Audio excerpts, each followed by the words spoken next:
Welcome to the Joy Lab podcast, where we help you uncover and foster your most joyful self. Your hosts, Dr. Henry Emmons and Dr. Amy Prasek, bring you the ideal mix of soulful and scientifically sound tools to spark your joy, even when it feels dark. When you're ready to experiment with more joy, combine this podcast with the full Joy Lab program over at joylab.coach. Hello, I'm Henry Emmons, and welcome to Joy Lab. And I'm Amy Prasek.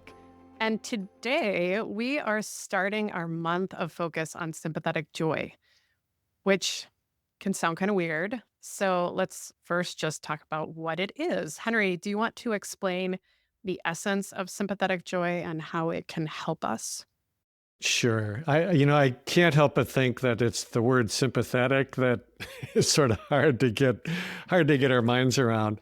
Yeah. So sometimes people use the term empathic joy or appreciative joy, but I still think it helps to give a little more definition to this. So basically, sympathetic joy means being happy for the happiness or good fortune of others, taking delight in their good fortune. In its ideal form, one does this with no envy, no jealousy, just delight. Now, it could be seen as an antidote to jealousy or envy, but I think it's even more than that. And I think that points to how helpful this can be for us. So in Joy Lab, we talk a lot about cultivating a good heart, which to me is just about the deepest, most transformative aspect of our work. And sympathetic joy is often considered one of the highest qualities of the heart. It's really, really good stuff. It helps us to let go of the belief that we are separate from one another and that it's every person for themselves. It's just such a harmful belief. And it opens us up to a genuine sense of connection, belonging, of being able to love well. These are really high qualities, aren't they? And yet, I think it's really important to remember that this is still a skill. So it's not so different from being able to calm your mind or learning how to deal with difficult emotions.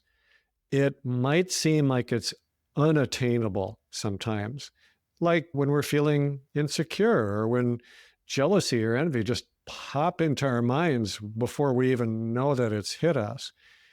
But ultimately, it really is a skill just like any other, which means that if it's important to us, if we get a little guidance, take some time and do repetition of this practice, we can get better at it. Yeah, this is a work in progress kind of skill. Like simple in Right. theory, hard in the field. We need to practice. With that said, let's call out some roadblocks to be aware of so that we can make this practice a little easier. We'll talk about two of these roadblocks over the next two episodes. The first roadblock and our focus today is something called the fallacy of fairness. And the next episode, we'll talk about the fallacy of scarcity. So to give some context here, these fallacies are also called oftentimes thought distortions, and they often show up in cognitive behavioral therapy or CBT. So CBT is a modality that we use here at Joy Lab in the podcast and the program. We apply it in such a way to help us get out of these unhelpful thought spirals that can snag us and keep us down, really down in our mood, down in our well-being, down in our motivation to make changes. So the fallacy of fairness, one of these thought distortions, is the belief that things should be fair and equal at all times. And I think there can be a hesitancy to really embrace this fallacy as damaging. I mean, it's about fairness or equity, right? And we all want to create a more joyful and equitable world. We're wired for it as a social species. But this fallacy isn't actually about the reality of those real issues. It's when our perception gets distorted and it actually makes that kind of work to create a more fair and just world more difficult. I think that's why it's so sneaky. So if we're stuck here, this fallacy dulls our senses because when we think everything in life should be fair, then we're always looking for and finding what's not fair. So if we're always finding unfair things, then we're always blaming external circumstances or causes for whatever makes us feel bad. And having that kind of external locus of control, as it's sometimes called, takes away our power. Clear evidence with that.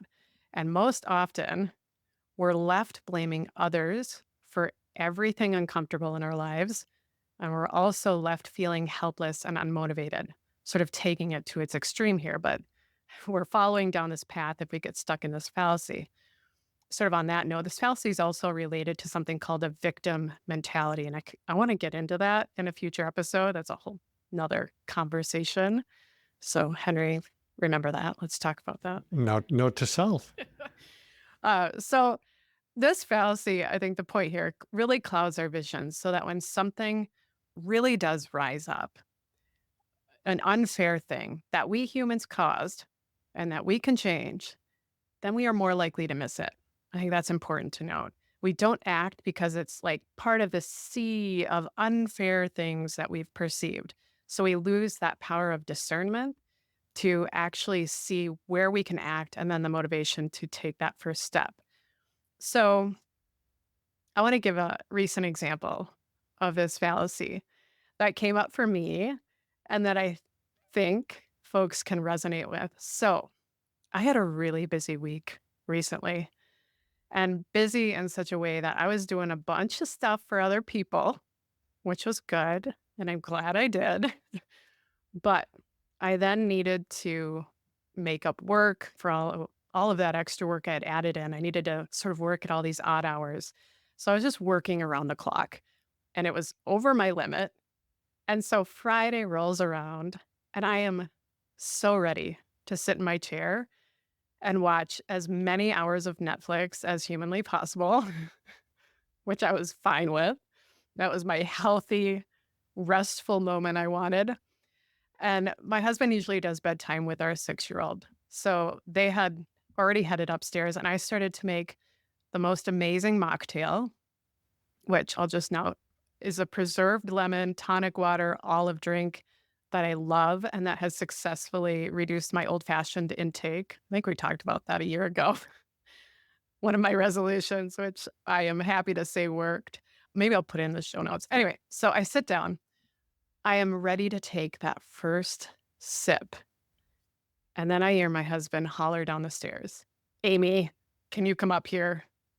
And it was that tone that I think we all know when somebody sort of shouts concerningly to us. I knew that whatever had happened, that something needed to be done. I needed to see it. And I could just feel my mood sink immediately. So I head upstairs, and sure enough, our daughter has contracted the lice. It is Oh, an no. infestation. So parents are probably like, "Oh yeah, I know what you're talking about." And then, of course, my head starts to itch because the psychogenic powers of lice are profound. And so we throw our daughter in the bathtub, like an isolation tank of sorts, while my husband heads to get lice treatment.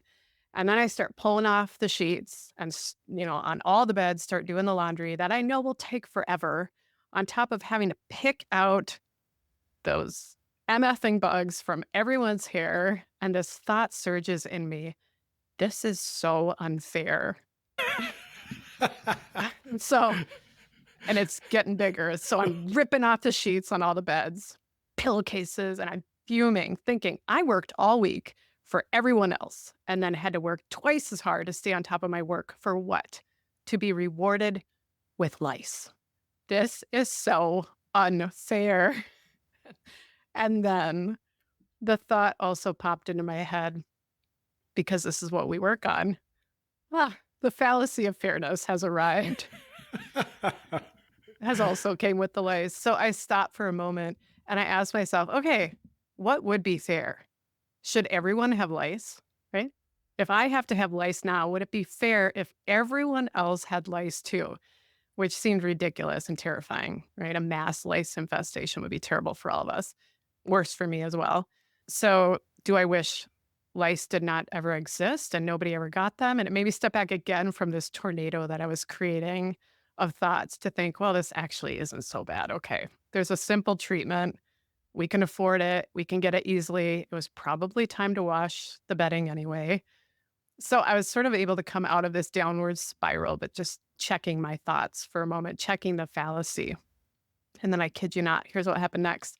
I practiced sympathetic joy because I knew a friend of mine had also worked really hard that week and she was going out to celebrate a really awesome accomplishment. She's out of state, so I couldn't go. So FOMO was was not in the picture. That was probably key. And I probably would have given everybody lice, so it was good I wasn't there. But I just took a pause for a moment and imagined what her night was like, to just like tap into her celebration and how she must have been feeling sort of a bit of pride, healthy pride for her effort, the work she did, and that she could be celebrating with friends who also were proud of her. And it made me feel better. Seriously made me feel better. And so as I picked out lice out of my daughter's head late into the night and we watched a movie, I actually thought, well, this lice party isn't so bad. It's kind of funny, actually. So this is a low stakes event. I get that. But I think these are the types of daily inconveniences that really fuel this fallacy of fairness if we're not aware of it. Because when we get stuck in that fallacy, then with each louse that pops up, I believe louse is the singular lice, with each louse, then we'll continue to sort of reinforce that perspective of life being unfair. And we'll get really good at interpreting all of these daily events, these daily louses that make us feel bad as being unfair and out of our control. And a real problem here, besides how terrible it feels to constantly feel like we're infected with lice, is that it separates us from others because we see them as perpetrators, actually the cause of our pain, because we think they're doing better than us, and that it's unfair, that they don't deserve it. That's what starts to take hold. So that's my story. That's my aha moment. Do you have anything more to say here, Henry, more about the isolating effects of lice or this fallacy of fairness, Well, how to gain control of it? there are literally isolating effects from a lice infestation. The irony. Oh gosh. Oh man, that's a vivid image. First off, good on you that you could have the capacity in the context of that to think of your friend and kind of take joy in her being able to celebrate and all of that. That's fantastic. It also occurs to me that if you'd experienced the lice infestation at another time when you hadn't had so many other things, that pile up of stress that, yes, everybody can relate to. You just didn't have the reserves you normally would have. So totally understandable why you would feel so frustrated, and even all the more remarkable that you could even go there to having some sympathetic joy in that context. That's just wonderful. Well, it helped me also, I'll just say, to sort of step back, is if I got caught in the fallacy of fairness, I would think, oh, this is so unfair. But what it helped me to do as well is step back and realize I burned myself out the week before. Yes. Yeah. I did too much. So without stepping back and actually taking a bit of an assessment, I wouldn't, I'll keep pushing over that line. So the power of stepping out of these thought patterns is profound, because then we can realize, oh, wait, there is some control here. Yeah. I didn't have to push too hard. Yeah. Exactly. And that's also part of the learning, isn't it? Yep. We simply have to do that. I'm imagining that at that moment in time, it didn't seem as though you had a lot of other choice but to do all these things. Yeah. So balance is really an unachievable, at least it's unachievable as a permanent state. Mm. It's for all of us, we're constantly in and out, back and forth. And I think the best we can do is to keep noticing, keep our awareness like you did, keep practicing, be able to see the humor in it as you did shortly thereafter. Right. Hopefully the lice situation is well under control. I'm checking 7 to 10 days, apparently. There's a fallacy of fairness. We'll see what happens in 7 to 10 days. Yeah. Yeah. Yeah. You know, you did say something earlier that I think is just really important, that, you know, we're always looking through this lens of fairness. It seems like no matter what kind of struggles or challenges. And when we do that, when that's our lens, it's simply going to happen that we will find things that are unfair or that certainly seem to be unfair. The mind is so good at finding what's wrong. It doesn't have to have lice jumping out at you in order to prove that. Right. It'll find things. The problem that CBT is trying to address is that it's become second nature for us to do this. We've just practiced it so much throughout our lives, mostly. Driven, I think, partly by this sense of competition and individuality that is just woven into us so tightly in our culture. So it's not an easy thing for us to undo it. We can't wave a magic wand and suddenly stop seeing things as being fair or unfair. So we have to make a very conscious choice to do it differently, and then practice. And I'm betting, Amy, that if you hadn't really had some practice under your belt, there's no way that your mind would have gone toward feeling good towards your friend at that moment. You would have been miserable all night. Itching and wishing lice upon everybody else. Absolutely. Yeah. No. Now, it's very hard to do this if our approach is to try to do it individually every time that we fall back into that old pattern. In other words, it's every single time we have to pull ourselves out. We would have to be vigilant all the time, always able to step back and see what we're doing. Doing it like that, one thought at a time, one event at a time, is really, really hard. So to me, this is really the power and the beauty of practicing sympathetic joy. It's like taking a major shortcut to this, because it can help us change our underlying beliefs and give us a different lens to see the world with. You know, we don't have to see the world through this lens of unfairness. We can see it through something else. And maybe, in fact, it's not all about fairness. Maybe there's a kinder, more loving way to see ourselves in relation to others. I love that reframe. Also, what you said, even just about balance, you noted sort of there's a fallacy of balance, that we're all, a goal of always being balanced. What a impossible expectation to put on ourselves. Yeah. And to see, like we do in Joy Lab, as balance as a dance, and we're sort of we're navigating what sometimes take us, like I did too much, and coming back into a more balanced state, and then sort of weaving that through time and time again.